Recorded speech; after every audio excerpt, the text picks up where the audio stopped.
This is Sydney Lane. She likes fashion, fitness, and spreading positivity. She has a husband who has asthma and 2 baby girls, Charlie, who's 1, and Isla, who's 6. She's also a nurse on the front lines in Cedar Rapids, Iowa. She worked 80 hours last week. Just like the millions of other healthcare workers in the world right now, there's a terrifyingly high chance that she contracts the coronavirus and brings it home to not just her family, but the 3 most important people in her life. And those 3 people are part of the most vulnerable group on the planet. Her husband has asthma, and her daughters are young, so their respiratory systems are not nearly as strong as they need to be to fight off COVID-19. And the saddest part of all is that she could not show any symptoms. Come and go out of the house like normal, she could infect them without even knowing. Then she has to know eventually that one of her girls has a deadly disease and may not even get the chance to get the treatment she needs.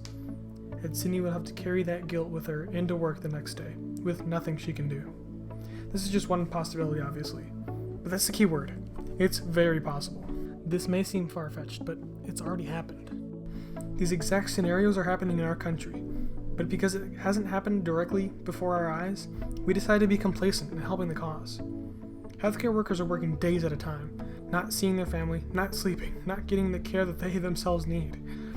And it's not like the people getting this horrible disease are just coughing or sneezing.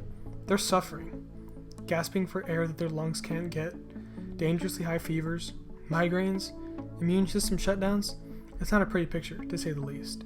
Now, I know, at least for myself, I want to do what I can to help the world situation. So I made this video. I donated to the Northwest Community Hospital to aid in their endeavors and to help get some supplies. Most importantly, I've stayed inside. I've not gone out. The least you can do is the same. As they say, only go out if you absolutely have to get essential items. Wear a mask if you have access to one. Otherwise, please, just stay home. Spend time with your family. Go out for a walk outside. And no, a bonfire with your friends is not essential. I presume you've heard that these are unprecedented times, but what does that even mean? It means that nobody on the planet has ever seen this situation, or knows exactly how to solve it. But we're pretty smart when it matters most, so we've been told what we can do to stop this madness.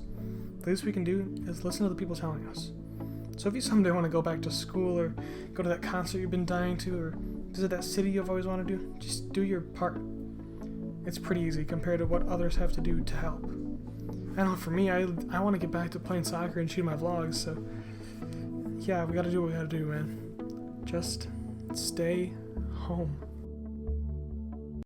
And I just wanted to quickly address, the people that are, leaving and hanging out and stuff during quarantine times. It's just plain selfish. There's a social hierarchy complex going on there. That you're above the rules and you're above, everyone else. What you want to do is more important than the lives and safety of people around you. That you're hanging out with your friends it needs to happen right now. You gotta realize that, other people that are staying inside have come to the conclusion that this has never happened before.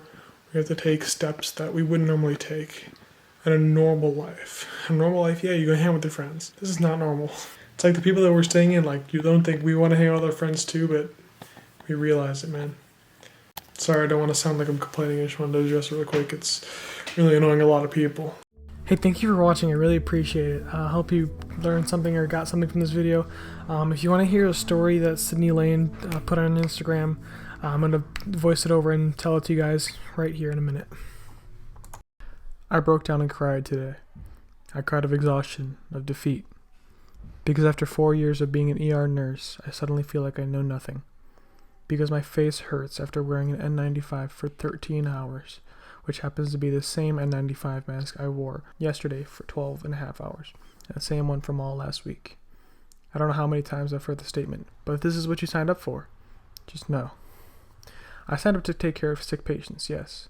I did not sign up to be unprotected by their sickness, although my hospital is busting their asses to try to protect us.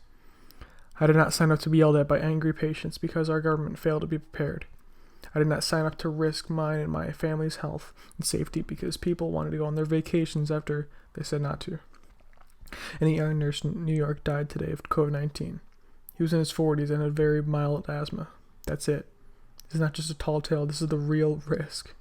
I have to go to every patient's room, and in the back of my mind I think, this could be the patient that gets me sick, that kills me.